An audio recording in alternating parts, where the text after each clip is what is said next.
कान्हा ग्वाल बाल संग नाचे, मुरली मधुर संगीत बाजे। रूप मनोहर कृष्ण का देखो, वो नटखट अदाओं से लुभावे। कंस का काल बन प्राण संहारी, मेरे प्रभु श्री बांके बिहारी, श्री बांके बिहारी। जय हो बांके बिहारी जी की। राम राम जी, स्वागत है आप सभी का हमारे YouTube चैनल पर। आशा करती हूँ आप सभी कुशलमय व मंगलमय होंगे। प्यारे मित्रों, आज हम आपको बांके बिहारी जी के मंदिर की एक बहुत ही सच्ची कहानी सुनाने जा रहे हैं। मित्रों, आज हम आपको बताएंगे कि बांके बिहारी जी ने किस प्रकार अपने भक्त को भरी अदालत में आकर के गवाही देकर उसे झूठे मुकदमे से बचाया। मित्रों, कहानी का आनंद लीजिए और कहानी को पूरा सुनिए। कहानी इस प्रकार है। बहुत समय पहले की बात है। वृंदावन की कुंज गलियों में एक महात्मा घूमते रहते थे, जिन्हें देख कर के लोग कहते थे, जज साहब आ गए, जज साहब आ रहे हैं, ये देखो जज साहब हैं। यह आज से करीब कुछ 30 साल पुरानी घटना है। एक संत से किसी ने पूछा कि इन्हें जज साहब क्यों कहते हैं, ये तो एक संत महात्मा मालूम चलते हैं। तो संत ने कहा कि ये पहले जज थे और अब साधु हो गए हैं। पहले जज थे, पुराना नाम अभी भी इसीलिए चल रहा है। तो उस व्यक्ति ने पूछा, साधु क्यों हुए? तब संत ने कहा, दक्षिण भारत में एक छोटी सी जगह थी, लोक अदालत की तरह। वहाँ ये जज साहब थे। वहाँ एक गांव था। उस गांव में एक बड़ा ही सीधा साधा सा सरल आदमी रहता था, जिसका नाम भोला था।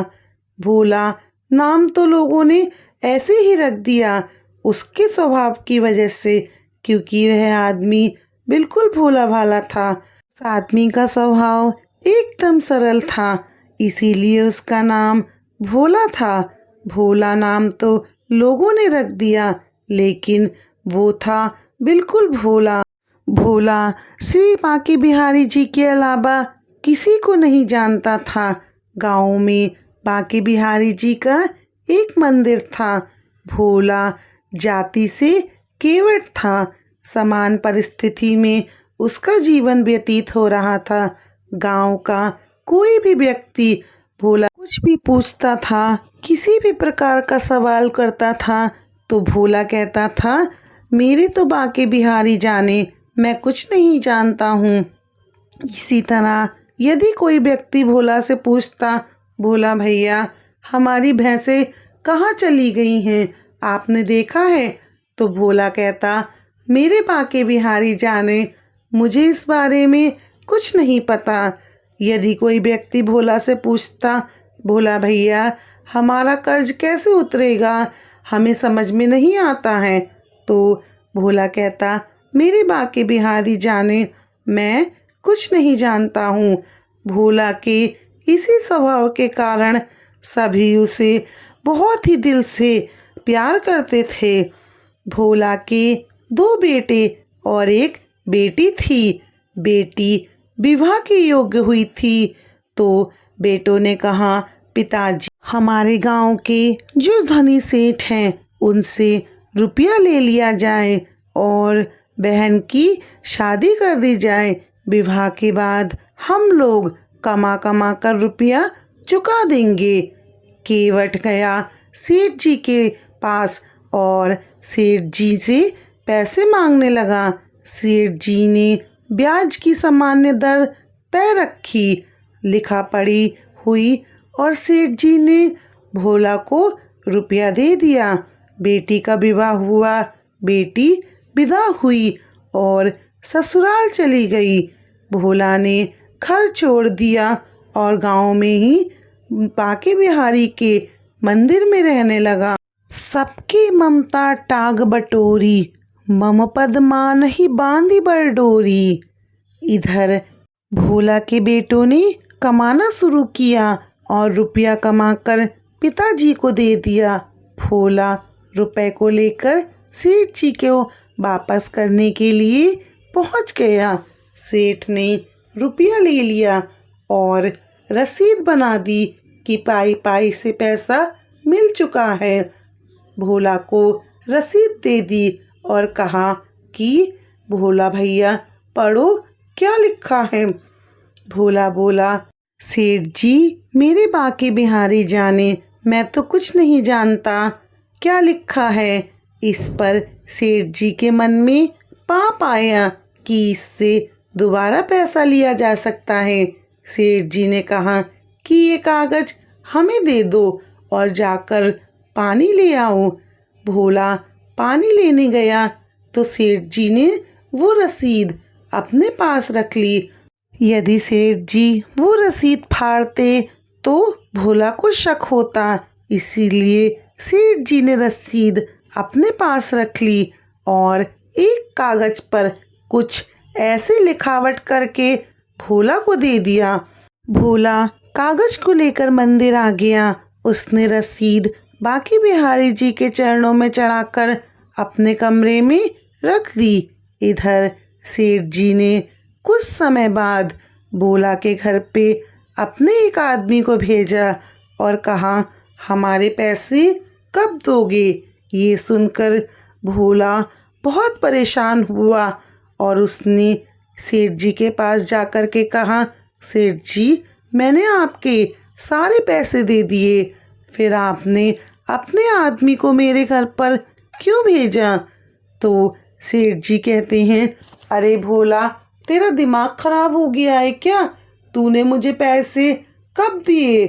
तब भोला के बेटे कहते हैं, सेठ जी हमारे पिताजी को हमने पैसे दिए और उन्होंने वही पैसे आपको दे दिए।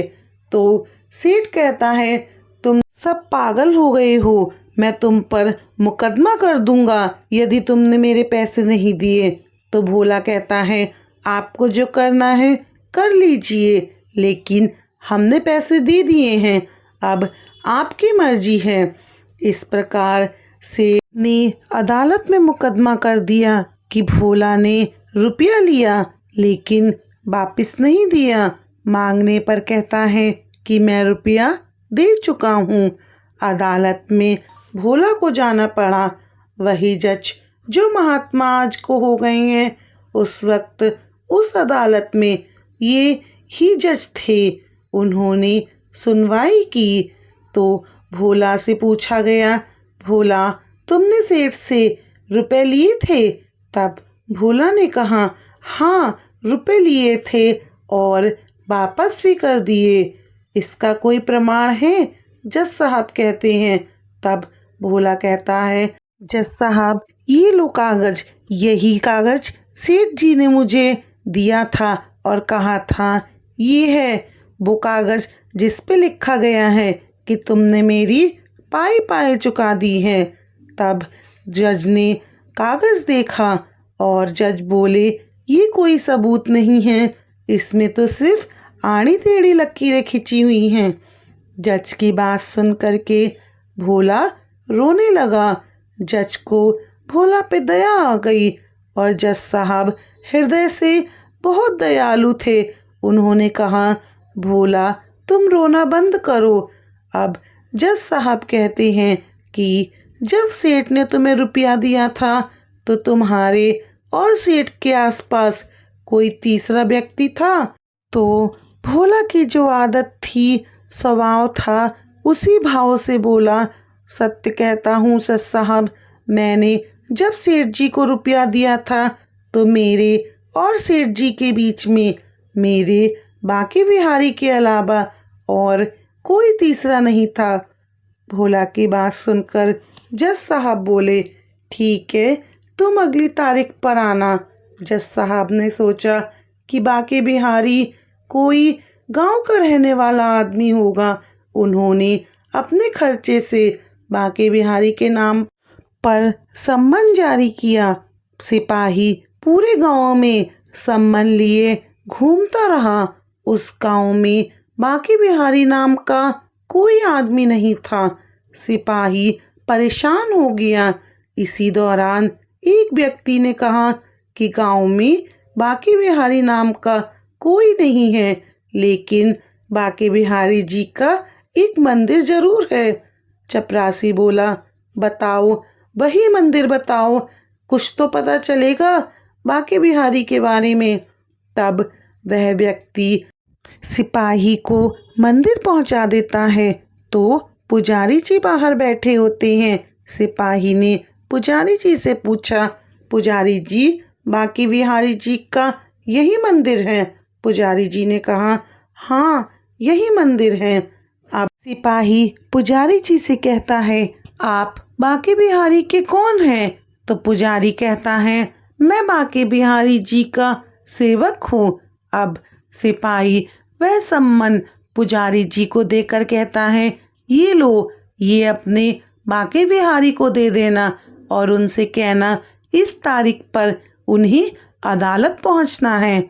अब पुजारी जी इससे पहले सिपाही से कुछ कह पाते, सिपाही वहां से चला गया। सिपाही ने सोचा कि बांके बिहारी कोई व्यक्ति होंगे और ये पुजारी उनके घर का नौकर, इसीलिए सिपाही ने वह सम्मान पुजारी जी को दे करके वहां से अपना काम निपटा करके चला गया।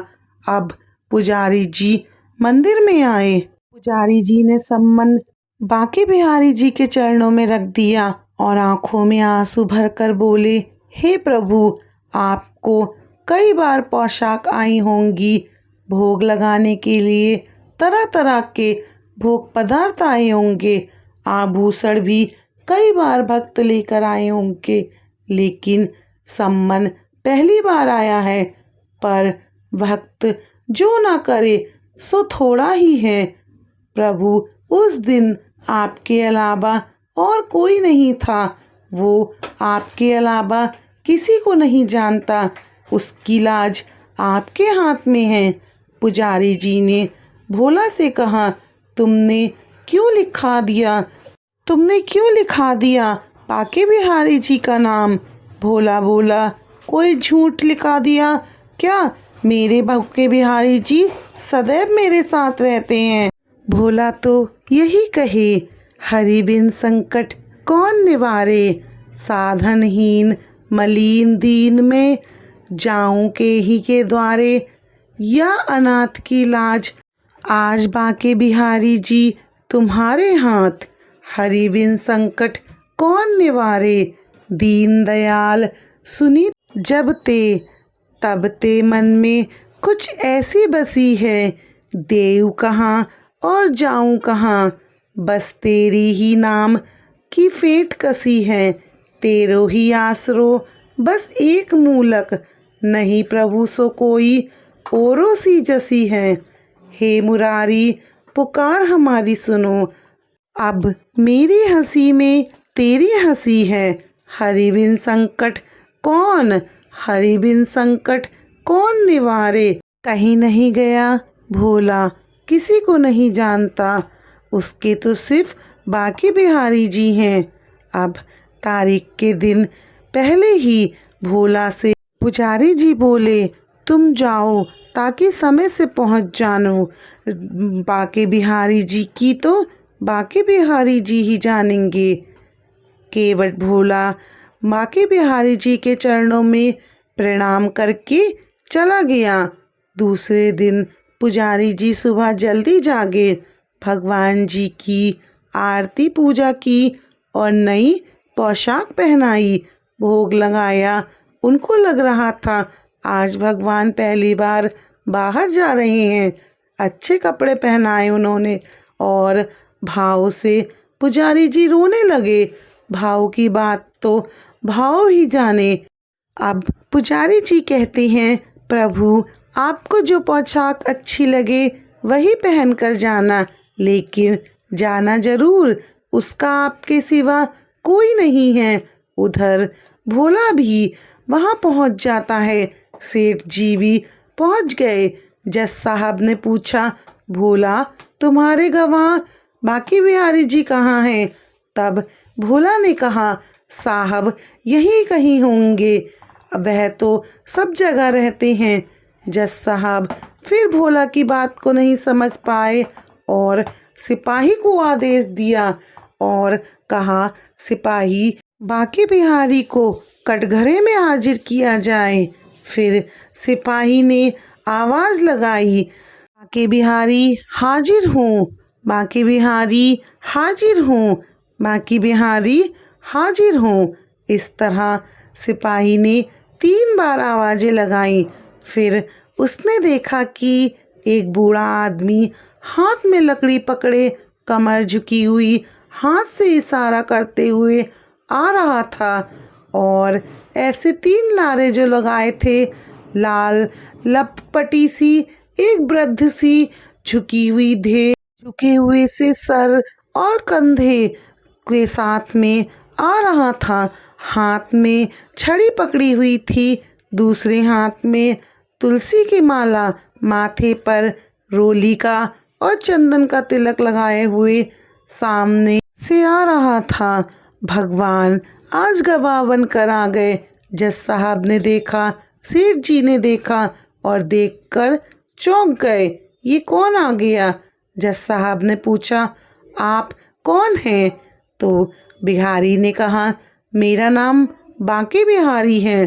फिर जज साहब ने पूछा, आप वहाँ थे?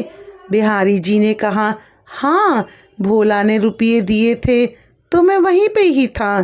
तभी जज साहब ने पूछा, इसका कोई प्रमाण है आपके पास? तब बांके बिहारी जी बोले, हाँ, इन्होंने रसीद भी लिखी थी। सेठ जी को याद नहीं था शायद। इनके मकान की सामने वाली बैठक के सामने वाली दीवार पर 3 अलमारियां हैं। उसकी बीच वाली अलमारी में वहीं पर बही खाते में रखी हुई है 32 नंबर की उसी रसीद में अभी तक सुरक्षित है। सर्वमायनी भगवान से क्या छुप सकता है? सिपाही को जज ने आदेश दिया, सिपाही भेजे गए, वही खाता और रसीद वही मिल गई। सेठ जी को दंडित होना पड़ा। भोला बाइज्जत बरी हुआ। रघुनाथ जी इतने में वहाँ से गायब हो गए, क्योंकि काम तो हो ही गया था। अब जज साहब ने सोचा, इतने दिन हो गए हैं फैसला सुनाते सुनाते, पर ऐसा गवाह आज तक नहीं पहुंचा। भोला से अकेले में जज साहब ने पूछा, ये रघुनाथ जी कौन हैं और कहाँ रहते हैं?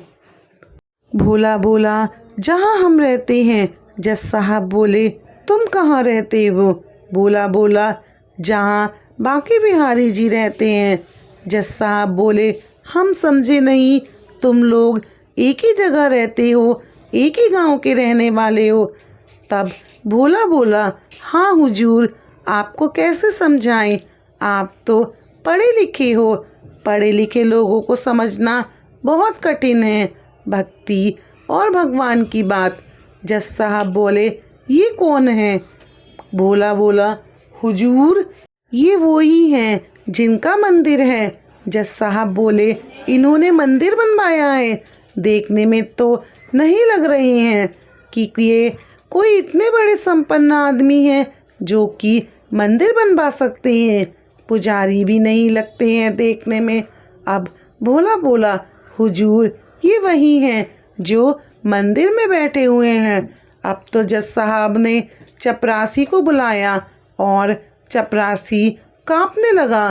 कांपते हुए कहने लगा, हुजूर, ये वो आदमी नहीं था जिसने हस्ताक्षर किए थे।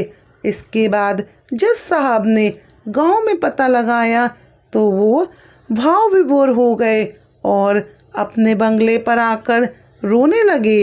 लोगों ने जज साहब से उनके रोने का कारण पूछा तो जज साहब रोते हुए बोले, शिव शारद नारद शेष गणेश के ध्यान में नहीं आते हैं, सोई आज विनीत अदालत में भोला की गवाह कराते हैं। लोग बोल रहे थे, अरे तो इसमें रोने की क्या बात है, खुश होना चाहिए कि भगवान के दर्शन हो गए। जज साहब बोले, सुख था तो दुख भी होगा, दुख नहीं तो आज जज कैसे होते। उस दिन की घटना के बाद से जज साहब का हृदय मन ऐसा परिवर्तित हुआ कि उनका मन किसी काम में नहीं लगता। वे सिर्फ बांके बिहारी जी के ही नाम का जप करते और उनके ही नाम का रटन रचते और उनके मंदिर में ही उनका दर्शन किया करते थे। इस प्रकार से एक जज एक संत महात्मा के रूप में कब परिवर्तित हो गए पता ही नहीं चला। इसी को कहते हैं ईश्वर की भक्ति कब किसके हृदय को परिवर्तित कर दे, कब राजा को रंक बना दे और रंक को राजा। यही जज साहब के साथ हुआ। प्यारे मित्रों, उम्मीद करती हूँ आपको ये कहानी पसंद आई होगी। मेरे साथ अंत तक बने रहने के लिए आपका धन्यवाद।